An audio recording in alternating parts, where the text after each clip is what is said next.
தேசத்தின் அதிபதியானவனுக்கு விரோதமாகவே நான் என் கரத்தை நீட்டி இருக்கிறேன்.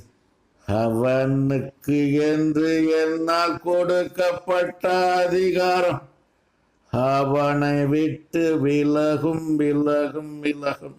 இத்தேசத்தின் அதிபதியானவனுக்கு விரோதமாகவே நான் என் கருத்தை நீட்டியிருக்கிறேன்.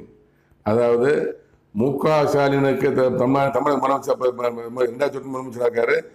தமிழகத்தின் முதலமைச்சர் மு.க.ஸ்டாலின் விரோதமாக நான் என் கருத்தை நீட்டிக் கொண்டிருக்கார். அவர் கெட்ட காலம் அவனுக்கு என்று என்ன கொடுக்கப்பட்ட அதிகாரம் அவனை விட்டு விலகும்.